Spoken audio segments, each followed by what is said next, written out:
Hello, my dear friend. I read this quote and it stood out to me, and I wanted to share it with you.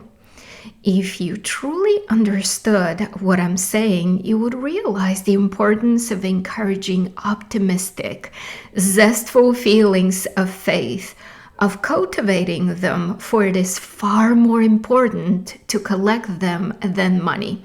They represent far greater security, defense, and strength.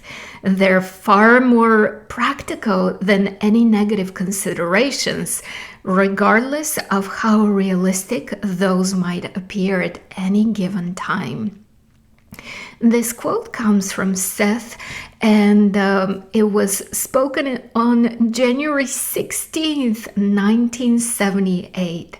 So Seth was channeled by a woman named Jane Roberts, who would sit and, she would sit and speak for Seth, and her husband will take notes.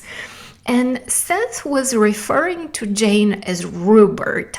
And so he was calling her Rupert because he was saying that was her bigger soul entity name, not just her little personality, Jane. And so that's how he was speaking about her as Rupert.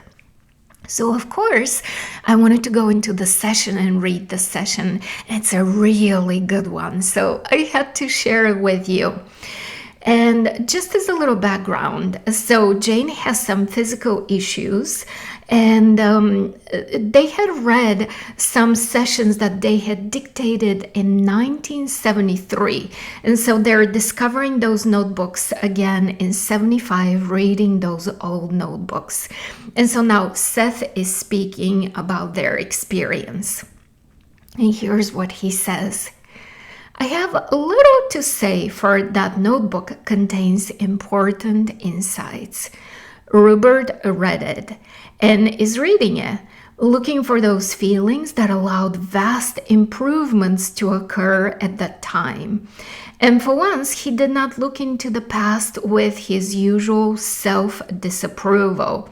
To some extent, he began to recapture some of those feelings with what he has learned, and with that emotional touchstone, he has indeed made good strides, which are quite obvious for both of you to see.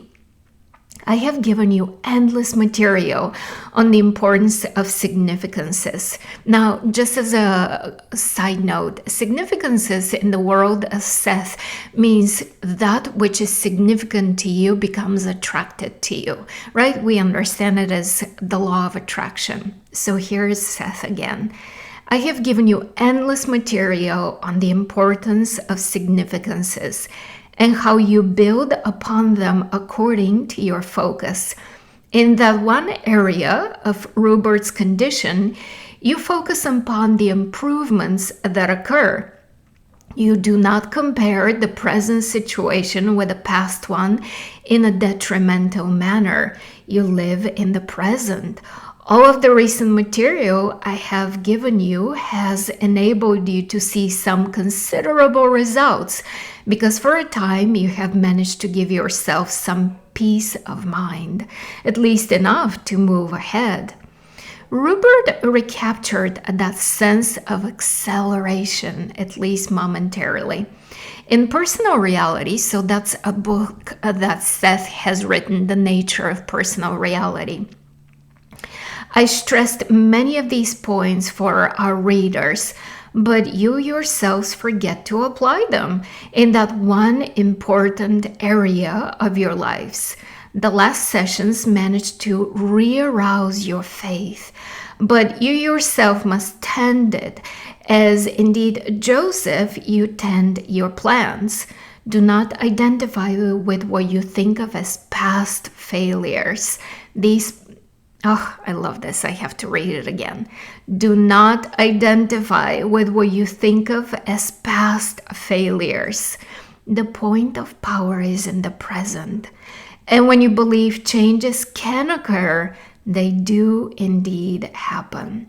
Framework 2, or the quantum field or the universe, begins to open doors in all areas, and only you and Robert can possibly stand in the way of excellent developments that have begun now in all avenues, including Robert's condition. They are activated. Old patterns of thought can at times rearouse feelings of hopelessness and failure. A little extra effort on both of your parts can help you not only to recognize the feelings, which you do, but to decide to suspend them for now. Agree to give yourselves a breathing spell from them.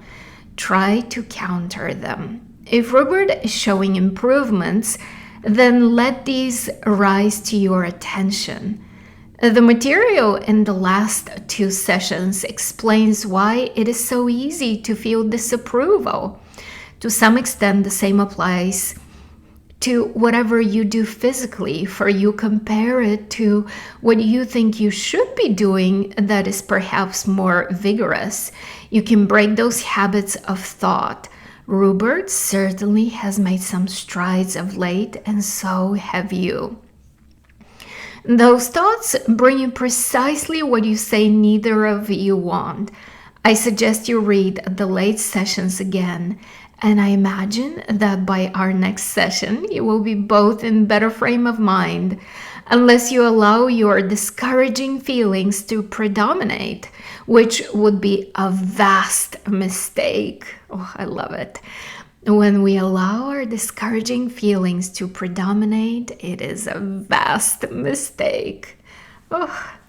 To some extent, the prescriptive 1, 2, 3 material is related to Framework 1 and Framework 2, for the symbols of your mind grow in their own fashion, changing shape and form, but following the emotional content rather faithfully.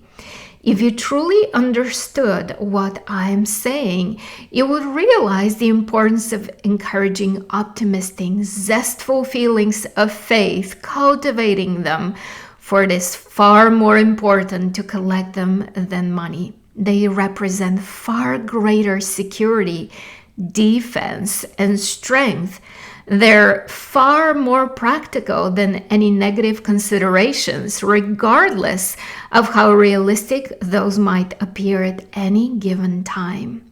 End of session. I want you, however, to take this to heart. For simple as it sounds, the session is of significance. My heartiest wishes to you and a fond, good evening. Wow. Well, let's try to encourage those zestful feelings of faith, of optimism, because they provide security, defense, and strength. I love it. I love it.